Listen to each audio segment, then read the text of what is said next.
খালি কাপ ও ভরা কাপ একসাথে ছেড়ে দিলে ভরা কাপ তো আগে পড়ার কথা ছিল, কেন দুইটা একসাথে পড়লো? আরে ভাই কি দেখতেছেন?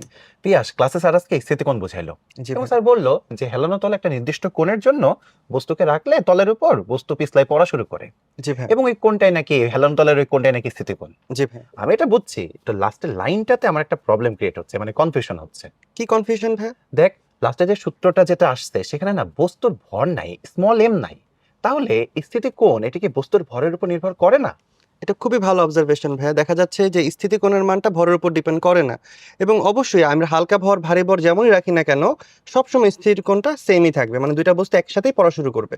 আচ্ছা আচ্ছা, তাহলে দুইটা যদি আইডেন্টিক্যাল বস্তু হয় কিন্তু একটা একটু হালকা একটা একটু ভারী, তারপরে দুইটার স্থিতিকোণ সেমই হবে জি ভাই, যদি অবশ্যই সেম same হবে। সারফেসে থাকে। অবশ্যই ভাইয়া, আচ্ছা, যদি মিউএসের মানটা কনস্ট্যান্ট থাকে। এটা কি তুই আমাকে দেখাইতে পারবি? জি অবশ্যই ভাই, দেখাতে পারবো। আচ্ছা দেখা তো দেখি। ভাইয়া এখানে আমরা একটা সারফেস নিছি এবং এখানে দুইটা আইডেন্টিক্যাল আমাদের কাছে বস্তু আছে কাপ আকারে। তো এবার যদি এই হেলানো তলটাকে আমরা আস্তে আস্তে বাঁকানো শুরু করি তাহলে একটা সময় ওরা পড়া শুরু করবে। ওইটাই তো স্থিতিকোণ হবে, ওই হেলানো তলের ওই ওই কোণটা। কোণটাই জি ভাই স্থিতিকোণ হবে। আচ্ছা ঠিক আছে, তাহলে আমরা এটাকে একটু ওকে পড়া শুরু করলো এবং দেখা যাচ্ছে ওরা একই সাথে পড়তেছে।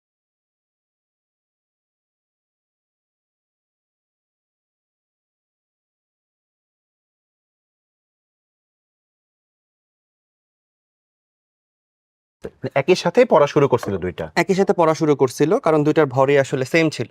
Okay. কিন্তু এবার যদি ভরটাকে আমরা একটু বাড়ায় দেই, আমরা কিছু মার্বেল অ্যাড করে দিলাম। মার্বেল অ্যাড করে দেওয়ার কারণে ভরটা বেড়ে গেছে। তো মনে হতে পারে যে হালকাটা আগে পড়বে ভারীটা পরে পড়বে। আমরা এটা তো হওয়ার এক্সপেরিমেন্টটা কথা। করে দেখি।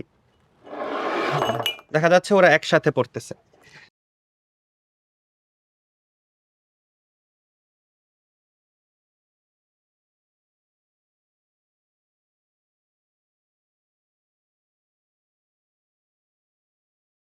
আচ্ছা আমরা যদি ভরটাকে আরো বাড়ায় দেই তবুও দেখা যাবে আসলে স্থিতিকোণ কখনোই ভরের উপর ডিপেন্ড করে না। আচ্ছা আচ্ছা, তাই কর তো দেখি। তাহলে ভাই সেজন্য আমরা চাইলে কিছু লবণ এখানে অ্যাড করতে পারি, যেটা ভারী ছিল সেটার মধ্যেই আরো ভারী করতেছিস? আরো ভারী করতেছি। আচ্ছা, কিন্তু দুইটা বস্তু আমাদের আইডেন্টিক্যালি আছে, আইডেন্টিক্যালি কিন্তু ভর কম বেশি করতেছি। জি ভাই। ঠিক আছে ঠিক আছে ঠিক আছে ঠিক আছে, এনাফ। এবার এটাতে দেখা, তাহলে আমি এটা মেনে নিব। আচ্ছা ঠিক আছে ভাই। আচ্ছা আচ্ছা আচ্ছা, তাহলে এবার একটা অনেক হালকা একটা অনেক ভারী, তবুও দেখি একই সাথে পড়তেছে।